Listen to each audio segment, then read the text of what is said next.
चलो गाइस आगे बढ़ते हैं। हम आगे थे। अब जैसे मैंने आपको बताया कि हर इंसान नहीं चाहता है अपना कंफर्ट जोन छोड़ना। इसी तरह कल आप में भी से सारे लोग ये नहीं चाहेंगे कि हमें बहुत ऊपर तक जाना है। चाहेंगे सब, लेकिन उसके लिए बहुत कुछ आपको सेक्रीफाई करना पड़ता है, अपना टाइम करना पड़ता है, अपनी सोशल लाइफ सेक्रीफाई करनी होती है अगर आपको करियर में और आगे जाना है। और इसी इसी करियर को आगे पहुंचाने के लिए आपको तीन चीजें दी जाती हैं एचआर द्वारा। तो एचआर के पॉइंट से सोचो तो एचआर क्या करेगा। नंबर वन पॉइंट मतलब किसका पार्ट है? ट्रेनिंग एंड डेवलपमेंट का। ट्रेनिंग एंड डेवलपमेंट में पहला पार्ट है परफॉर्मेंस अप्रेजल। परफॉर्मेंस अप्रेजल का मतलब है जैसे जिसकी जैसी परफॉर्मेंस। हमेशा याद रखना, जो आपके साथ आप ही के लेवल पे काम कर रहे होंगे, आपके साथ बिल्कुल सेम लेवल पे सेम काम है, लेकिन आपकी सैलरी और उनकी सैलरी में डिफरेंस होगा। और साथ साथ एचआर ये भी बोल देगा कि आपस में सैलरी डिस्कस नहीं होगी। आप एक दूसरे को सैलरी नहीं बता सकते, ये हमारी कंपनी की पॉलिसी के खिलाफ है। या अपने सीनियर से नहीं, वो आप अनऑफिशियली पूछ सकते हो बाद में। आप कभी भी एचआर को ये नहीं कह सकते कि उसकी सैलरी ज्यादा क्यों है, मेरी कम क्यों है, क्योंकि आपका हर साल आपका परफॉर्मेंस रिकॉर्ड किया जाएगा, हर साल। अब देखो, जैसे फॉर एग्जाम्पल जैन आ गया है, मार्च में गवर्नमेंट का भी परफॉर्मेंस नोट किया जाता है। लेकिन गवर्नमेंट जानती है कि लोग हमसे पूछेंगे कि आपने पूरे साल कितनी जॉब्स दी, कितने डेवलपमेंट किया। इसलिए गवर्नमेंट ने लॉकडाउन शुरू कर दिया, और गवर्नमेंट लॉकडाउन बढ़ाता जाएगा ताकि लोग ये बोले ओ हम बच गए। कोई गवर्नमेंट से क्वेश्चन नहीं पूछेगा। जैसे फॉर एग्जाम्पल 11th क्लास है, अगर 11th क्लास के पेपर ही नहीं हुए और सीधा उन्हें प्रमोट कर दिया जाएगा, तो कोई उनसे पूछेगा ही नहीं आपकी क्या ग्रोथ हुई, क्या एफिशिएंसी हुई 11th में, क्या इफेक्टिव हुआ, आपने क्या पढ़ाई करी 11th में। कोई नहीं पूछेगा। पूछता तब है जब आपका रिजल्ट आता है, मतलब जब आपका रिपोर्ट कार्ड बनता है। इसी तरह गवर्नमेंट का रिपोर्ट कार्ड कब बनेगा? मार्च में, क्योंकि अब बजट आने वाला है। और बजट आने से पहले ही गवर्नमेंट ने हिंट दे दी है, सारी गवर्नमेंट ने, कि वो लॉकडाउन लगाएंगी। ठीक है, और ये सही भी है। दो पॉइंट है ना, positive economics and normative economics, दोनों को समझने की कोशिश की है। इसी तरह यहाँ पर भी क्या होता है, स्टाफिंग में भी। स्टाफिंग में क्या है, हर साल आपका परफॉर्मेंस रिपोर्ट देखा जाता है कि आप कितने दिन ऑफिस आए, कितना प्रोडक्टिव काम किया आपने। आपके साथ बैठने वाले पर्सन से आपकी सैलरी उतनी ही ज्यादा हो जाएगी, उसकी कम हो जाएगी। क्यों? क्योंकि आप पूरा टाइम कंपनी को परफॉर्मेंस करते हुए दे रहे थे, मतलब हर एक्टिविटी में हिस्सा ले रहे थे। कंपनी ये भी देखेगी कि जिसको मैंने सैटरडे को बुलाया था, कौन कौन सैटरडे आया, कौन कौन सैटरडे नहीं आया। ये उसी तरह है जब स्कूल की मैम, ये उसी तरह है बिल्कुल जिस तरह स्कूल की मैम के पास वो 20 मार्क्स होते हैं, और वो बिल्कुल अपने उन्हीं उन्हीं प्यारे प्यारे बच्चों को देती है जो मैडम के आसपास घूम रहे होते हैं। तो बिल्कुल इसी तरह से, तो जन दिसंबर जनवरी के टाइम से ही एचआर के लोग आसपास घूमने लगते हैं कि मेरे को बताओ कोई काम करना है, ये काम वो काम ये काम, कि ताकि उनकी परफॉर्मेंस बढ़े। और जब परफॉर्मेंस उसकी उनकी बढ़ेगी तो उनको परफॉर्मेंस का अप्रेजल मिलेगा। अप्रेजल मतलब होता है एक्सटेंड, उनको आगे उनकी एक्सटेंशन होगी, उनको और अच्छे से काम दिया जाएगा, वो और अच्छे से चीजें सीखेंगे। ठीक है, आगे बढ़ते हैं। सेकंड पॉइंट क्या है इसका? सेकंड तो बहुत ही अच्छा है। अब जिसको पता है कि मेरे को जो काम दिया है मैं टाइम पे कर लेता हूँ और मैं सब चीजें काम पे कर लेता हूँ, मुझे किसी चीज की जरूरत नहीं है, मतलब मुझे किसी भी चीज को वो करने की जरूरत नहीं है, ना ही मुझे एचआर की बढ़ाई करने की जरूरत है, कुछ करने की जरूरत नहीं है। इसका मतलब वो जो इंसान अपना प्रोडक्टिवली काम कर रहा है, समय पे आ रहा है, छुट्टी भी नहीं कर रहा है, इतनी सब कुछ कर रहा है, समय पे आ रहा है, समय पे जा रहा है, तो उसका तो सिंपल सा है, उसका प्रमोशन तो होगा ही होगा। प्रमोशन के साथ साथ एचआर उसे ये भी बोलेगा कि आपके अंदर उतना पोटेंशियल है कि आप आगे जाके, ध्यान से सुनना, एक सेकेंड।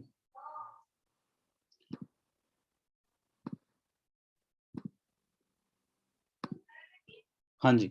तो उसके बाद आपसे वो एचआर ये भी बोलेगा कि आपके अंदर वो पोटेंशियल है, इसका आपको आपकी करियर प्लानिंग भी करेगा वो। करियर प्लानिंग का मतलब है वो ये कहेगा कि मुझे नहीं लगता कि आपकी ग्रोथ यहाँ हो पाएगी, एक काम करते हैं, आपको दूसरे वाले, हमारी दूसरी कंपनी है वहां पे ट्रांसफर कर देते हैं आपका। तो प्रमोशन भी दिया जाएगा और करियर प्लानिंग भी की जाएगी।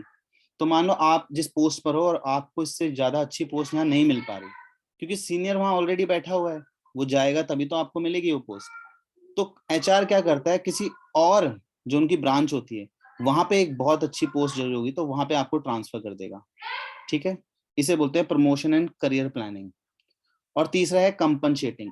कंपनसेटिंग का मतलब अगर आप ऑफिस आवर के बाद रुकते हो, सिंपल सी बात है, ऑफिस आवर के बाद रुकते हो 2 घंटे 3 घंटे, तो आपको कंपनसेट किया जाता है, जिसको हम बोलते हैं, क्या बोलते हैं, ओवर टाइम।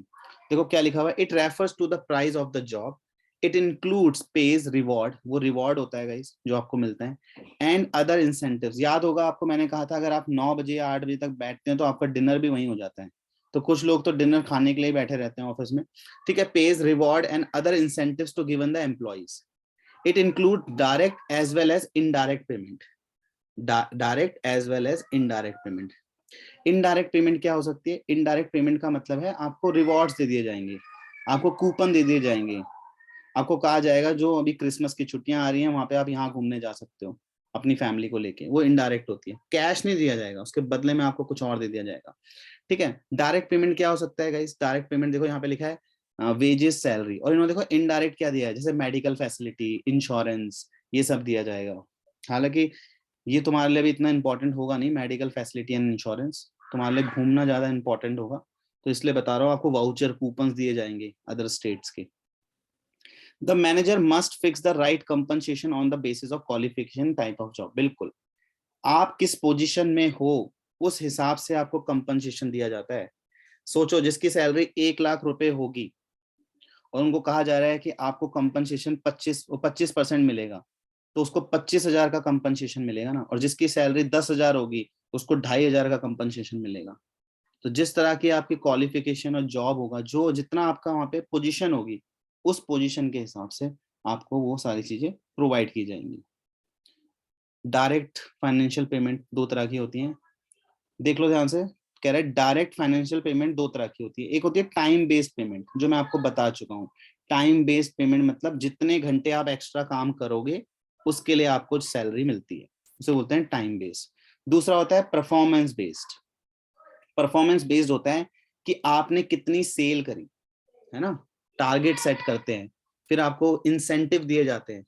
वो जो इंसेंटिव होता है वो इंसेंटिव मिलता है आपको परफॉर्मेंस के बेसिस पर। तो 2 तरह के बेसिस हैं कंपनसेशन के, एक है टाइम बेस्ड और एक है परफॉर्मेंस बेस्ड। समझ आ रहा है गाइस?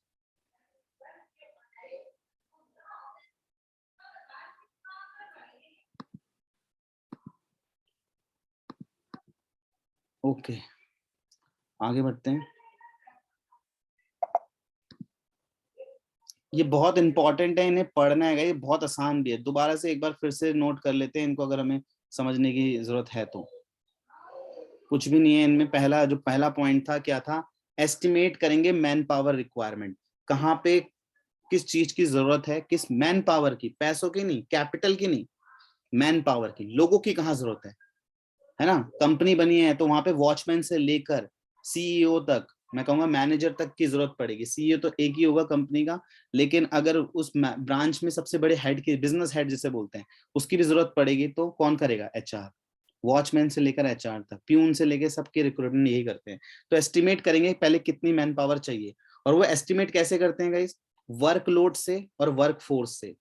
वर्कलोड और वर्कफोर्स और दोनों को कंपेयर करते हैं, उनसे पता लग जाता है। जहां स्टाफ ज्यादा है वहां से स्टाफ कम करके, जहां कम है वहां वहां पे क्या करते हैं, रिक्रूट कर देते हैं। इसके अलावा वो बाहर से सेलेक्ट करते हैं, जिसे बोलते हैं रिक्रूटमेंट प्रोसेस। रिक्रूटमेंट प्रोसेस वो प्रोसेस होता है जहां पे हम बाहर से एम्प्लॉय को हायर करते हैं, नए टैलेंट को, गुड टैलेंट को, जो जिनके अंदर कैपेबिलिटी होती है। फिर उनको सेलेक्ट करते हैं, सेलेक्ट करने के बाद उनके 2 इंटरव्यू और होते हैं। वो होता है, एक होता है रिटन टेस्ट पेपर और दूसरा होता है पर्सनल इंटरव्यू, जिसको बोलते हैं ग्रुप इंटरव्यू भी, जहां पे आप डायरेक्ट उनसे बात करोगे जिस डिपार्टमेंट में जरूरत है। एचआर का तो पहला राउंड होता है सिर्फ। उसके बाद सिलेक्शन होने के बाद आपको प्लेसमेंट और ओरिएंटेशन दी जाती है, आपको बताया जाता है कि आपकी जॉब ये है, आपको ये करना है, और जरूरत पड़ गई तो आपको वहां पर बाकी स्टाफ से भी मिलाया जाता है कि अब ये वाला काम ये पर्सन करेगा, ठीक है। उसके बाद आता है ट्रेनिंग एंड डेवलपमेंट।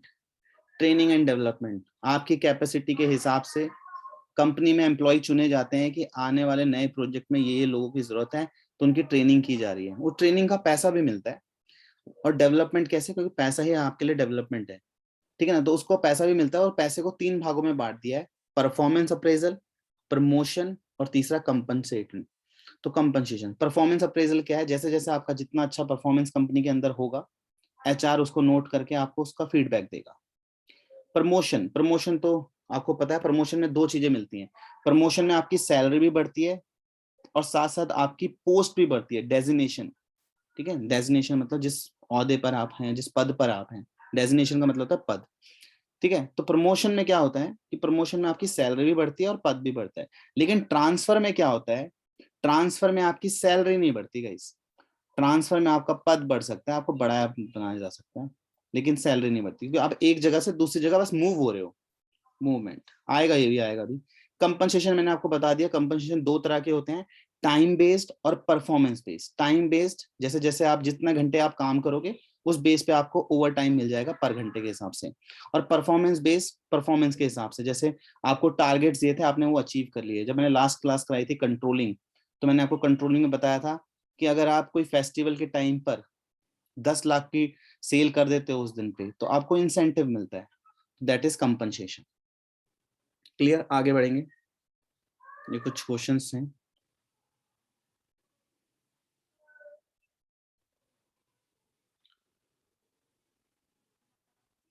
जो आपके सिलेबस में मेन है वो ये तीन चीज ही है, और इसी चीज से आपको स्टाफिंग में कंप्लीट कर दिया गया।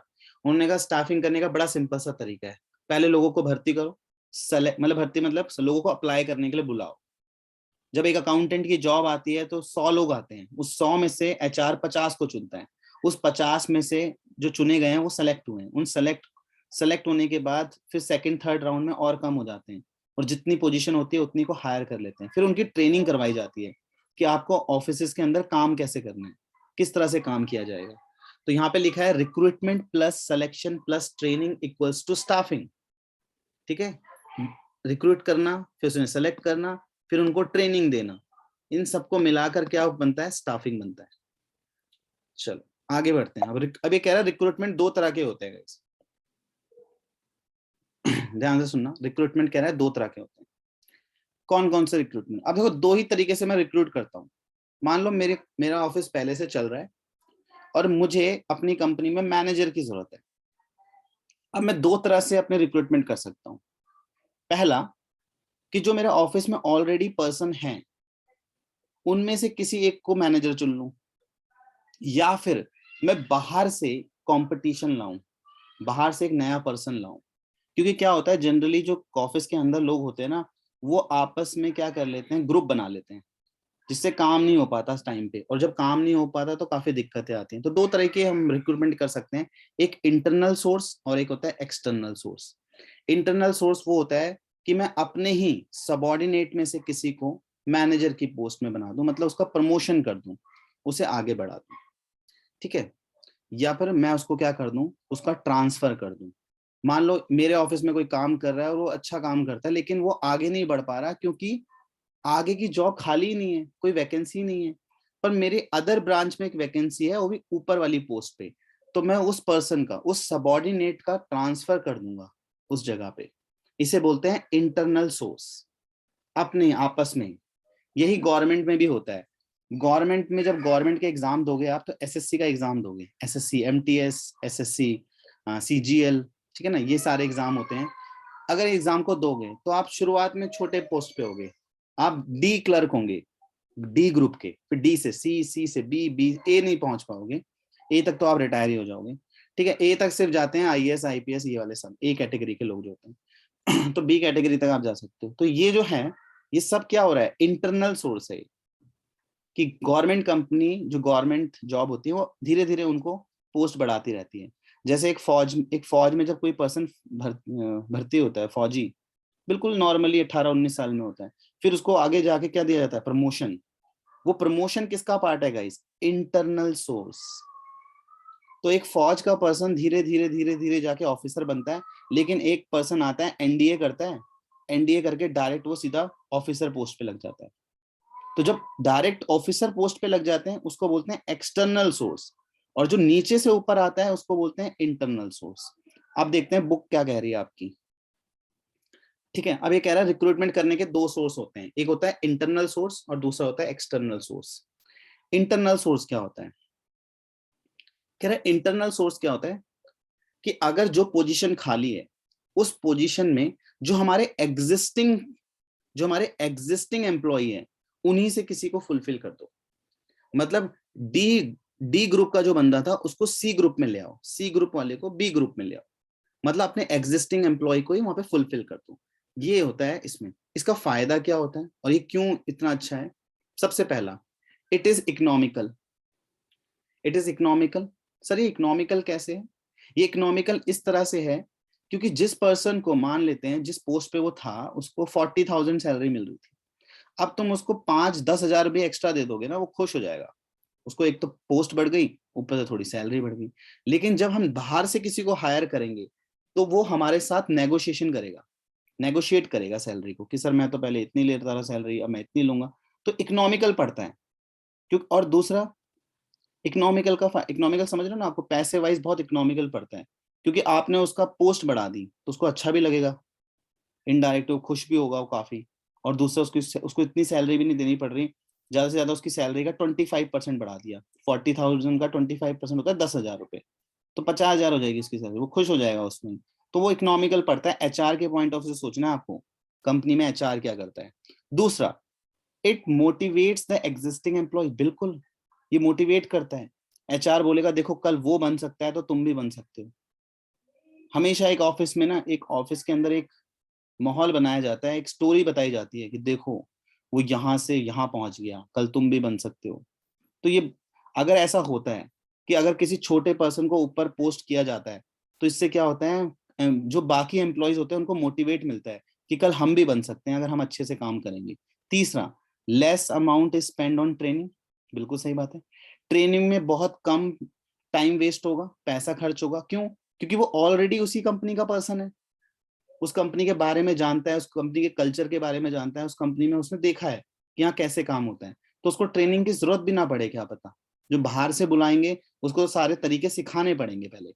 Fourth point, employees are already familiar. बिल्कुल, अगर आप में से ही कोई एक ऊपर बॉस बन जाएगा तो आप उन सबको जानते हो, आप ऑलरेडी फेमिलियर हो, मतलब कि आप उनके साथ वैसे ही घुल मिल चुके हो पहले से ही। सारे रूल्स एंड रेगुलेशंस पता है आपको भी, उसको भी। आप उसको ये भी पता होगा ये कैसे काम करता है, वो कैसे काम करता है, क्योंकि वो उसी उसी माहौल से ऊपर उठा है। तो बड़ा आसान हो जाएगा आपके लिए एक दूसरे को समझना। ठीक है। अगला, fifth point, improve performance of employee to get promotion. Employee show better performance. बिल्कुल, जब आप किसी पे भरोसा करते हैं, जैसे फॉर एग्जांपल अगर कोई टीचर आप पर भरोसा दिखाता है तो आपका कॉन्फिडेंस बढ़ता है, क्योंकि आपको पता लगता है कि वो कॉन्फिडेंस बढ़ता है जब आप पे कोई भरोसा जताता है। तो इसी तरह जब एचआर आपको प्रमोट करता है ऊपर को, तो आपका परफॉर्मेंस लेवल भी बढ़ता है, क्योंकि आप पे भरोसा किया गया और आप उस भरोसे को ना तोड़ो, इसलिए आप काम करते हो, आप अच्छे से उसको इम्प्रूव करते हो। ठीक है, आगे बढ़ते हैं। Through transfer employees to get training also in the form of job rotation. हाँ, ये दिक्कत हो सकती है कि दूसरी ब्रांच से आया हुआ इंटरनल सोर्स को ट्रेनिंग दे सकते हैं, बस ये एक थोड़ा सा हो सकता है। और दूसरा क्या होगा, वो अपना वहां से एक्सपीरियंस भी लेके आएगा कि वो वाली ब्रांच कैसी है, ये वाली ब्रांच कैसी है, उनको आराम से वो कर सकता है through the transfer of get the training. अच्छा, क्या पता वो बेटर जगह से आया हो, क्या पता वो बेटर वाले पोजीशन से आया हो, तो यहाँ वाले उन लोगों को भी ट्रेनिंग दे सकता है आराम से जॉब रोटेशन के टाइम पे। और अगला क्या है, through transfer surplus employee can be shifted to other department. बिल्कुल, ये तो चलता रहता है हर कंपनी में। हर कंपनी में एक दूसरे के इधर उधर ट्रांसफर करते रहते हैं, कभी इसको उधर, उसको इधर, इसको उधर, ट्रांसफर ट्रांसफर पॉलिसी होती है। जब आप कंपनी का बॉन्ड साइन करोगे तो एचआर उसमें एक चीज लिख देता है कि आपकी जॉब रोटेशन है, जॉब रोटेट हो सकती है, मतलब आपकी डे शिफ्ट भी हो सकती है और नाइट शिफ्ट भी हो सकती है। ये उसके अंदर वो क्लॉज डाल देता है कि डे शिफ्ट भी हो सकती है आपकी, नाइट शिफ्ट भी हो सकती है। ठीक है, समझ आ रहा है? ये समझ आया सबको?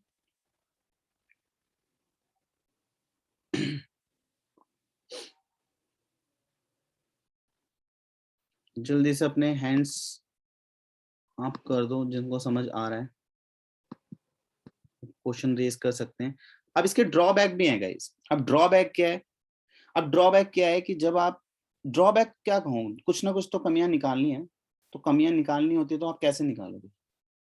जब किसी बाहर से, एक्सटर्नल से आपने पोस्टिंग नहीं करी है, किसी को रिक्रूट नहीं किया बाहर से, तो किसी आपने फ्रेश टैलेंट को जरूरत जगह नहीं दी, कोई नया पर्सन नहीं आया कंपनी में, नई जगह को नहीं, मतलब आपको पता ही नहीं है कि ऐसा भी होता है, वैसा भी होता है। तो जब लिखा है नो फ्रेश और new ideas will come in the organization, अगर आपने पुराने ही एम्प्लॉय को आगे बढ़ाया है तो उसके पास भी वही आइडिया होंगे जो उसने उस ऑर्गेनाइजेशन में देखा होगा, जो उस ऑर्गेनाइजेशन में उसने सीखा होगा।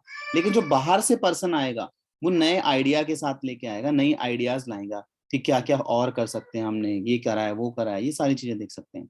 Second, there will be limited choice, क्योंकि आपके पास लिमिटेड ही चॉइस होंगी। मान लो आपके स्टाफ में सिर्फ 10 लोग थे, तो आपको इन 10 में से ही चुनना है किसी एक को, इसी 10 में से ही किसी का प्रमोशन करना है, तो आपके पास चॉइस कम है। लेकिन अगर आप एक्सटर्नल जाते, बाहर जाते, तो बाहर तो बहुत सारी जॉब, कितने लोग हैं दुनिया में बेरोजगार घूम रहे होंगे, बहुत टैलेंट होगा उनके अंदर, तो आपके पास चॉइस ज्यादा होती है जब आप एक्सटर्नल के पास जाते हो। इंटरनल पे आप पे लिमिटेड चॉइस होती है। तीसरा, not suitable for new organization, बिल्कुल कोई नई ऑर्गेनाइजेशन है वहां पे सूट नहीं करेगा, क्योंकि अभी तो ऑर्गेनाइजेशन नई नई बनी है। जब ऑर्गेनाइजेशन नई नई बनती है तो वहां पे एक्सपीरियंस की कमी होती है, इसलिए जब भी कोई नई कंपनी आती है ना, वो हमेशा बाहर से एम्प्लॉय लेती है।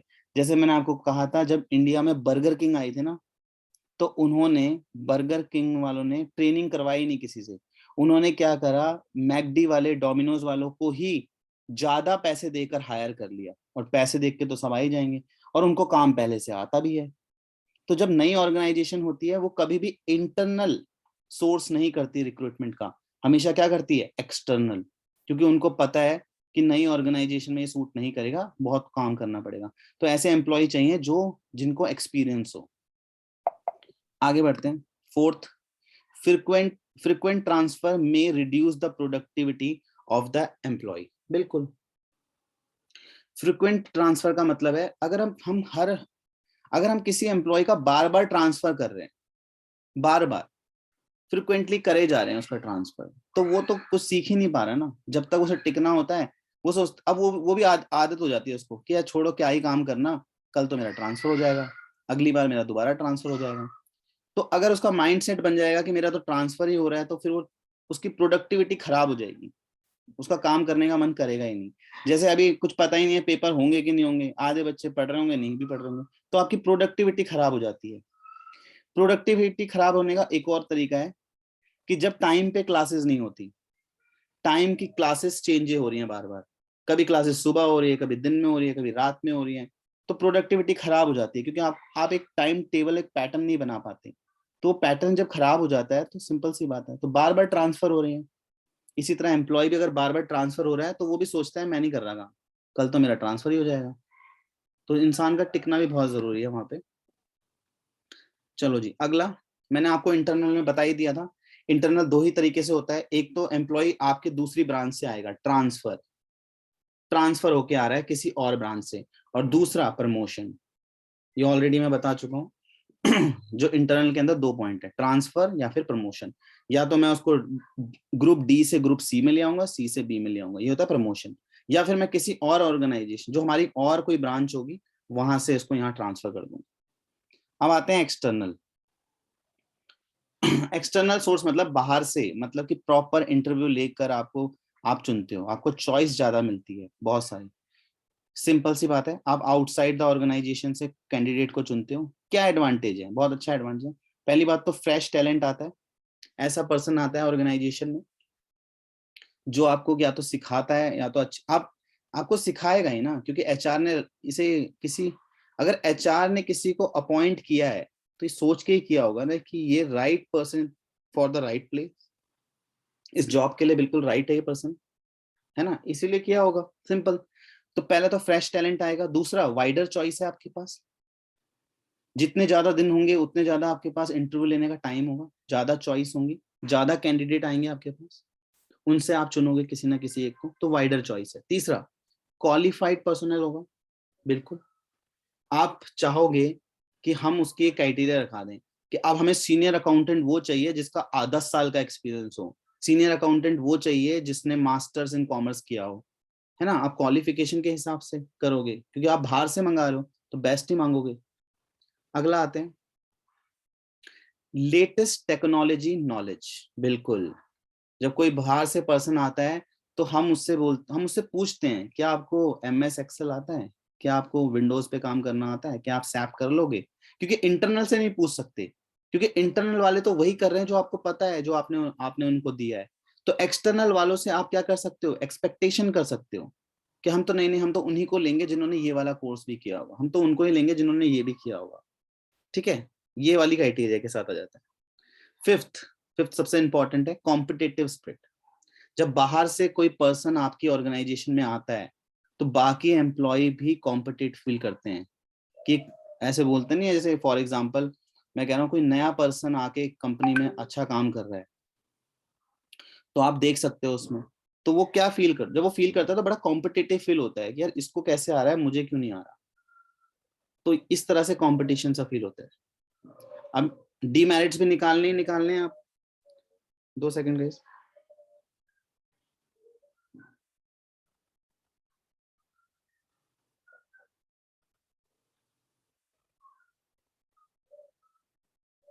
हाँ गाइस, आगे आगे सुनते हैं।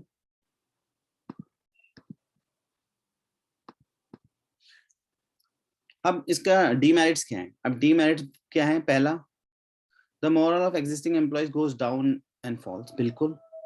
जब आप किसी बाहर से, मान लो आप 10 लोग हो जो कंपनी में बिल्कुल दिन रात मेहनत कर रहे थे, आप इसलिए मेहनत कर रहे थे कि कल आपका प्रमोशन होगा, है ना, लेकिन जिस दिन प्रमोशन का टाइम आया किसी बाहर से किसी को रख लिया। मान लो किसी कंपनी में सीनियर अकाउंटेंट की जरूरत थी और आप 10 के जितने भी आप इस समय सुन रहे हो मुझे, उन सब वो सबके सब अकाउंटेंट थे, वो अपनी पूरी फुल कैपेसिटी से काम कर रहे थे कि कल हम बनेंगे सीनियर अकाउंटेंट। लेकिन कंपनी क्या करती है कि एक्सटर्नल सोर्स से रिक्रूटमेंट कर देती है, किसी बाहर से किसी को बुला देती है, तो आपका मोरल डाउन होगा ही होगा, आपके हौसले कम होंगे। अगर आप में से किसी एक को चुनते तो आप मोटिवेट होते, लेकिन बाहर से चुना है तो इसका मतलब आपका मोरल डाउन होगा, आपके हौसले कम हो जाएंगे, आपको अच्छा नहीं लगेगा कि इतना काम किया और कोई और बन गया, हम में से कोई बनता तो फिर भी चल जाता। Second point, new employees may not adjust in the rules and regulation of the organization which mean more chances of turnover, बिल्कुल सिंपल सी बात है। जब कोई नया ऑर्गेनाइजेशन के अंदर पर्सन आता है तो उसके चांसेस कम होते हैं। 1 सेकंड देना, ये देखो इसको भागने की पड़ी रहती है कौशल को। कौशल सिर्फ 55 डेज रह गए, अगर मार्च में एग्जाम होगा तो 3, 4 या 5 तारीख से एग्जाम होगा, 55 डेज रह गए और 5 सब्जेक्ट हैं, एक सब्जेक्ट के लिए सिर्फ 10 दिन रह गए। ध्यान से सुनना गाइस, अब इस टाइम मैं इसे कंप्लीट करा दूं इस वाले पॉइंट को। तो कह रहा है जो एम्प्लॉयज है, जो नया एम्प्लॉयज होगा शायद वो रूल्स एंड रेगुलेशन में एडजस्ट ही ना पाए। जब नया पर्सन किसी कंपनी में आता है उसको एडजस्ट होने में टाइम लगता है, और टाइम ही तो नहीं है मैनेजमेंट के पास, और टाइम नहीं होता इसलिए वो आगे नहीं बढ़ पाते। चलो अगला बढ़ते हैं। जो वहां पे डीमेरिट्स थे ना गाइस, जो वहां पे मेरिट्स थे यहाँ पे डीमेरिट्स हैं। वहां पे देखो लेस एक्सपेंसिव था, ये बड़ा एक्सपेंसिव है, क्योंकि बाहर से कोई पर्सन आएगा तो वो एक्सपेक्टेशन भी करेगा जॉब जो सैलरी है वो हायर होनी चाहिए। और चौथा पॉइंट सबसे इंपॉर्टेंट, लेंथी प्रोसेस।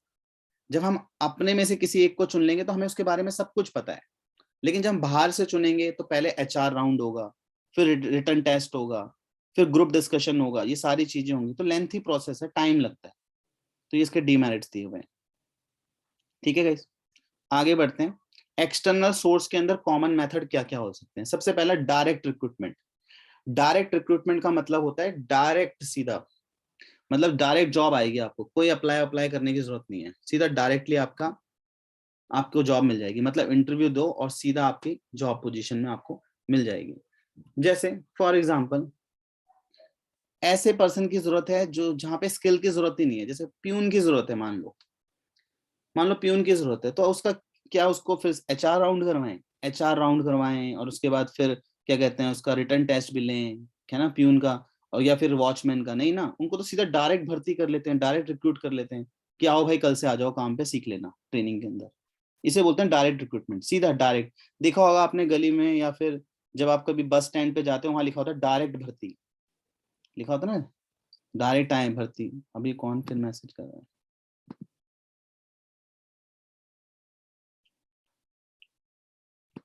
कौशल की एक्टिंग खत्म नहीं होती। अच्छा ध्यान से सुनो भाई, तो डायरेक्ट रिक्रूटमेंट क्या होती है, डायरेक्ट रिक्रूटमेंट मतलब जो आपने देखा होगा स्टाफ पे की लोगों की जरूरत है, मान लो किसी रेस्टोरेंट में वेटर की जरूरत है, तो वहां पे डायरेक्ट रिक्रूटमेंट तो होगा, सीधा जाना है, वेटर को पता है वेटर का काम क्या होता है, तो direct recruitment. Second, casual callers. ऐसे कैजुअल का मतलब ही है टेम्पररी, आपको टेम्पररी चाहिए कुछ पर्सन, जॉब सीकर्स, जैसे कॉलेज वाले पर्सन जो टाइमली काम कर रहे हो, जिनको सिर्फ 1-2 महीने काम करना है टेम्पररी बेसिस पे, तो बाहर से ये फायदा होता है, कैजुअल कॉलर्स मिल जाते हैं आपको। ठीक है। तीसरा, एडवर्टाइजमेंट के थ्रू ग्रुप बने होते हैं, बहुत बड़े बड़े ग्रुप होते हैं जिसमें एडवर्टाइजमेंट चल रही होती है ग्रुप्स की। आपने बहुत सारी वेबसाइट देखी होंगी, naukri.com, monster.com, है ना, और भी बहुत सारी वेबसाइट्स हैं इससे रिलेटेड जो जॉब प्रोवाइड करती है, तो वहां पे क्या आती है, एडवर्टाइजमेंट आती है जॉब्स की। ठीक है, लिंक्डइन भी सुना होगा आपने, ये सारी चीजें इसके अंदर आती हैं। चौथा, एम्प्लॉयमेंट एक्सचेंजेस। एम्प्लॉयमेंट एक्सचेंजेस क्या होते हैं, ये होते हैं मिडल मैन मतलब ये कुछ लोग होते हैं जो आपको जॉब दिलवाते हैं, क्योंकि मान लो बड़ी बड़ी कंपनियों में आप नहीं जा सकते डायरेक्टली, लेकिन ये इनका कॉन्ट्रैक्ट होता है वहां पे बड़ी बड़ी कंपनियों में। जैसे फॉर एग्जांपल बड़ी कंपनी में ले लें, पतंजलि, डाबर, जियो, टाटा, इन सब कंपनियों में आप डायरेक्टली अप्लाई नहीं कर पाओगे, तो किसी आपको मिडल मैन की जरूरत होती है, उसको बोलते हैं एम्प्लॉयमेंट एक्सचेंज। ठीक है, ये आपको मिल जाएंगे, लिखा होता है ना, उत्तम नगर में देखते हो, ये वाली जॉब चाहिए, वो जॉब चाहिए, रिक्रूटमेंट ऑफिस होते हैं ये बेसिकली, जो मिडल मैन का काम करते हैं, जो ह्यूमन रिसोर्सेज सप्लाई करते हैं। चलो जी आगे बढ़ते हैं। आगे लिखा हुआ है placement agencies and management consultant. हाँ, मैं इन्हीं की बात कर रहा था कि ये एक्सचेंज बोर्ड होते हैं। ये क्या होते हैं, ये आपको, ये मिडल, जितनी कंपनी के अंदर डिमांड होती है, ध्यान से सुनना, किसी बड़ी कंपनी को बहुत सारे लेबर्स की जरूरत है, बहुत सारे एम्प्लॉयज की जरूरत है, तो वो बाहर से एक एजेंसी को हायर कर लेती है और कहती है कि हमें जब जब एम्प्लॉय की जरूरत होगी, मैन पावर की जरूरत होगी, आप हमें लाके देंगे, और जितना आप लाके दोगे हम आपको उसके बदले में कमीशन देंगे, बिल्कुल सेम। ठीक है, तो ये एक एजेंसियां बनी, बहुत बड़ी बड़ी एजेंसियां हैं, आपको अभी धीरे धीरे आपको समझ आएगा आसपास, इसे कंसल्टेंसी फर्म भी बोला जाता है, जो लोगों को जॉब दिलवाती हैं। तो ये बड़ी बड़ी कंपनी से उनका कॉन्ट्रैक्ट होता है, जितना ज्यादा आप इनसे इन्वॉल्व होंगे तो आपको बड़ी बड़ी कंपनियों में जॉब ऑफर्स मिल सकते हैं। शायद फीस आपसे भी ले सकते हैं, या कुछ एजेंसियां ऐसी होती है जो आपसे फीस नहीं लेती, वो कंपनियों से फीस लेती है, क्योंकि कंपनियों ने हायर किया होता है इन्हें। वो कहते हैं हमें बेस्ट एम्प्लॉय चाहिए, आप हमें दिलाओ उसके बदले में। ठीक है। उसके अलावा कभी कभी कंपनी कहती है कि अगर हमें एम्प्लॉय ढूंढने हैं तो क्यों ना कैंपस रिक्रूटमेंट करते हैं। जितने भी लोग जॉब के लिए आएंगे वो कॉलेज तो पढ़ते होंगे ना, और कॉलेज जो पढ़ रहा है इसका मतलब वो स्टूडेंट बढ़िया होगा पढ़ने में, क्योंकि कॉलेज ने अपना परसेंटेज वैसे ही हाई कर रखा है, 80-90%। तो श्री राम दिल्ली का कॉलेज है, SRCC, वहाँ 95% से ऊपर वाले बच्चे पढ़ते हैं, सारे बच्चे वहाँ 95% से ऊपर वाले। तो कैंपस प्लेसमेंट में टाटा कंपनी वहां जाती है और कहती है यही यही वो बच्चे हैं जो टॉपर हैं 12th के, यही मिलेंगे, और जो वहां मिलेंगे उनको वहीं से उठा लेती है, कॉलेज से ही, MBA, मतलब पढ़ाई करते करते ही कहती है आ जाओ जॉब पर। इसे बोलते हैं कैंपस रिक्रूटमेंट, जो आपको कॉलेज में होता है।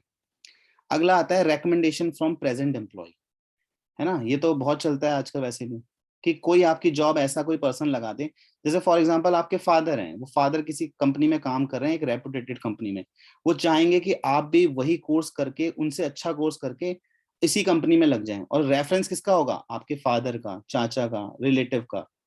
तो जो वहाँ प्रेजेंटली काम कर रहा होता है वो भी जॉब लगवा देता है उस कंपनी में, उसे बोलते हैं रिकमेंडेशन फ्रॉम प्रेजेंट एम्प्लॉइज। वो अपने HR को बोलेगा कि मेरा एक दोस्त है या मेरे कोई भाई के लड़का है, लड़की है, उसको रिक्रूटमेंट की जरूरत है, अगर आप क्वालिफाइड होंगे तो आपको, क्योंकि एक रेफरेंस की जरूरत होती है, बस टैलेंट तो आप में होगा अगर आपने वो कोर्स किया होगा तो। ठीक है, अगला करते हैं। अगला है लेबर कॉन्ट्रैक्टर्स। लेबर कॉन्ट्रैक्टर्स मैंने आपको बता दिया, लेबर्स अब ये सोचो, अब ऑफिस में नहीं हो, आप फैक्ट्री में हो, फैक्ट्री के पॉइंट ऑफ व्यू से सोचो, तो वहां पे जो फैक्ट्री में जो HR होता होगा, वो हमेशा लेबर कॉन्ट्रैक्टर से काम करवाता होगा। वो कहता होगा 10 लेबर भेज दो, 15 लेबर भेज दो, कॉन्ट्रैक्टर से बात करता होगा वो, लेबरों से नहीं। तो HR डायरेक्ट बात करता होगा इतने लेबर की जरूरत है कि नहीं। जैसे शादियों के सीजन में जो वेटर्स होते हैं उनकी जरूरत पड़ती है, तो जो जो शादियों का ऑर्गेनाइज करते हैं, ठीक है ना, जो शादियों को ऑर्गेनाइज करते हैं, जो बैंकेट हॉल होते हैं, वो डायरेक्ट बात करते हैं लेबर कॉन्ट्रैक्टर से कि हमें इतना चाहिए, इतने लोग चाहिए, इतना स्टाफ चाहिए। ठीक है, समझ आ रहा है गाइस, जल्दी बताओ।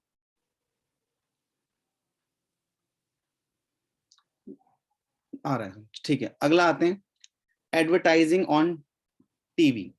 टीवी पे तो मैंने बहुत कम एडवर्टाइजमेंट देखी है, टीवी पे तो जनरली naukri.com इन सब की ऐड आती है, लेकिन अगर आपने ऐड देखा होगा तो रेडियो पे ऐड आती है इनकी और ज्यादा। अब तो आपको पता है ऐप आ गए हैं, अब तो एप्लीकेशंस आ गई हैं, अब तो सीधा इंटरनेट पर आती हैं जॉब्स, चाहे वो फेसबुक हो, चाहे वो इंस्टाग्राम हो, चाहे वो ट्विटर हो, इस तरह से तो जॉब्स वैकेंसी वहां पे आ जाती है।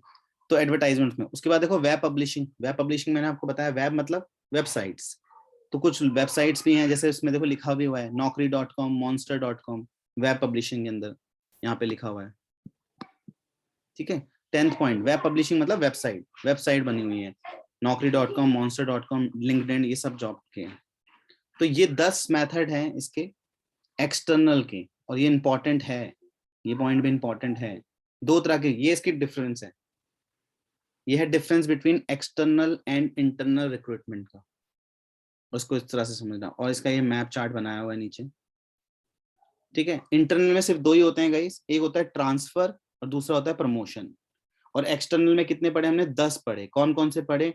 हमने पढ़ा direct recruitment, advertisement, casual labour, employment, campus labour, advertisement from TV, web publishing और प्लेसमेंट एजेंसीज।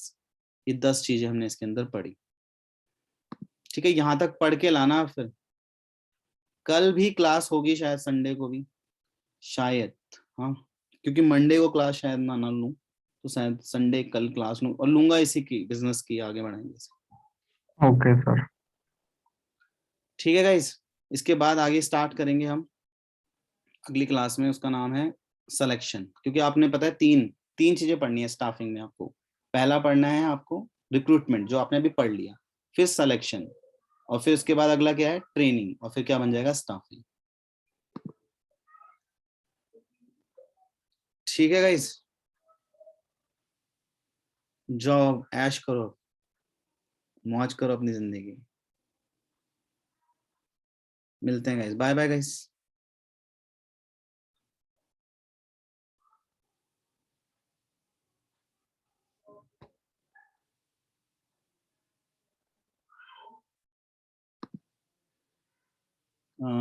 बाय दृष्टि।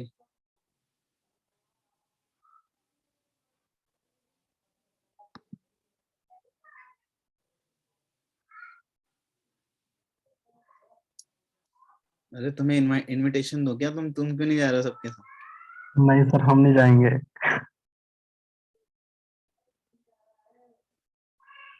हमारी भी क्लास है अभी। पहले तो मैं रिकॉर्डिंग बंद कर देता